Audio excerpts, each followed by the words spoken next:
Kia ora, and welcome to Political Cutz ZB Talkback, presenting artists' interviews.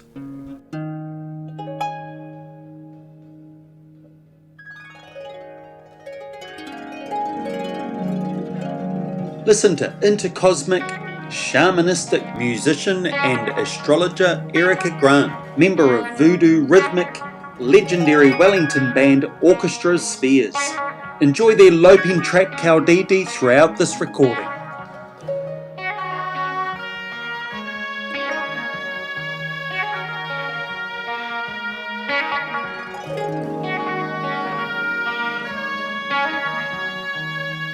My dad's dad was he's a trombonist, my granddad, and he always played in brass bands down south. Yeah, when we moved to Auckland, my dad got involved in the local brass band in Papakura.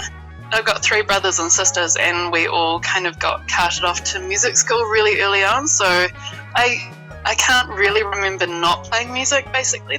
My whole life has been filled with music in one form or another. But I did violin till I was about 13, I think, and then it was pretty uncool to be a violin player in high school, so I decided I didn't want to be uncool. There was always like tons of instruments in our house, and we could just have a go, you know. All my brothers and sisters play stuff as well.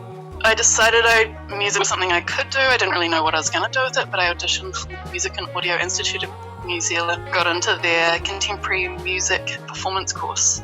In that course, what we did was they put us in bands, and we had to play all these different styles of music, and we got to like write stuff and experiment. So I wasn't really playing in bands, but I kept playing. So I did have like a bunch of instruments that I'd have with me wherever I was. There were tons of sitting around fires playing music with people, and I remember doing some recording for some people, and I think at that time I hired a cello and just did some more experimenting, more meeting people. Musician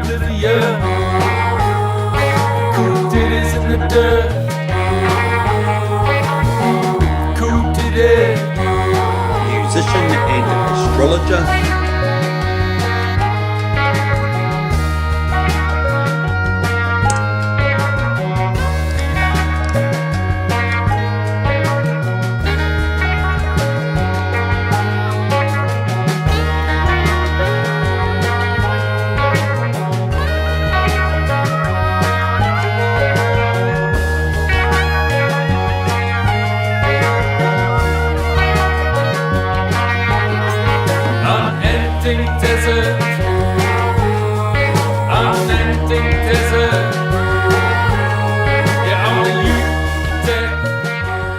Music school, I definitely got exposed to a ton of different music, which was amazing. Really a huge part of my music education. And then also after that, I worked in a record store for a while, so I was like always trawling through records and like just trying to listen to anything I could. This music from The Spoke, Zarathustra, and it put on by Jeff Henson and some other people who are in Wellington, and I listened to it and I was like, oh my god, this is amazing. And I hadn't really heard anything like it before, like that stuff's happening in Wellington, oh my god. So like, yeah, there's been this amazing lineage of experimental music venues in Wellington. But so from Happy we went to Fred's.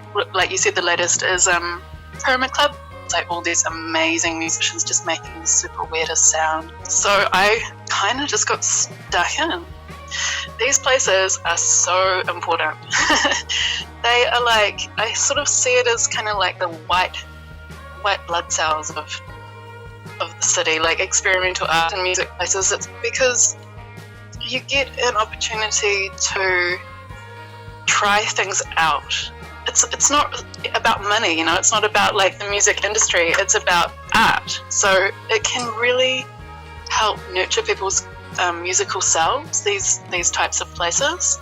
I think without them, the city, our city in Wellington would be a different place. I think there's so many things that have come out of these spaces that people would recognise. I feel like Orchestra's Spheres took it directly out of Jeff's book when it came to stuff. Like it was based on grooves, and it was based on there's kind of a ritual kind of ceremony aspect to the band and the music and performance. Politics, I think, with that band essentially was we're trying to be joyful. We're trying to sidestep any kind of like direct message about what we think should happen, and we were more about joy and excitement and ecstasy. That was our politics. So that's what we tried to base our kind of fundamental idea of the music on, like the spirit of joy.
Been a hugely political person. I guess I know where I stand, and I stand with the earth. That's kind of how I feel. I stand with the earth, and I stand with justice for Indigenous people, and I stand with the ideas of compassion. In general, people have a long way to go as far as trying to understand each other and help each other and not demonize each other. Currently, what we're going through is something that is a cyclical experience. Pluto and Saturn have joined in Capricorn. Pluto being the planet of death and destruction, and Saturn being the planet of restrictions. They both met up in Capricorn, which is a sign that they're both kind of alike.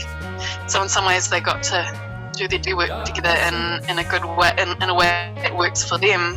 I think 2008 was another time that they were meeting up in an astrological forum, and that was the whole the financial crisis. So September 11 was another time that they met up in the sky, and so World War I, World War II, they were looking at this year and saying, yeah, it's going to be a heavy year, it's going to be a hard year. We don't exactly know what this means, but we know that it's going to be pretty heavy.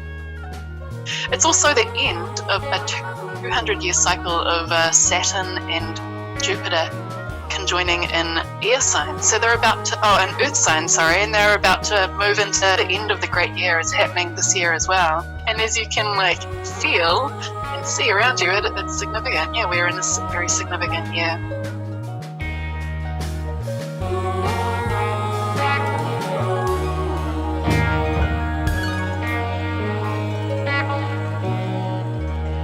I think that's a great idea, combining astrology and politics. I think that would go down really well.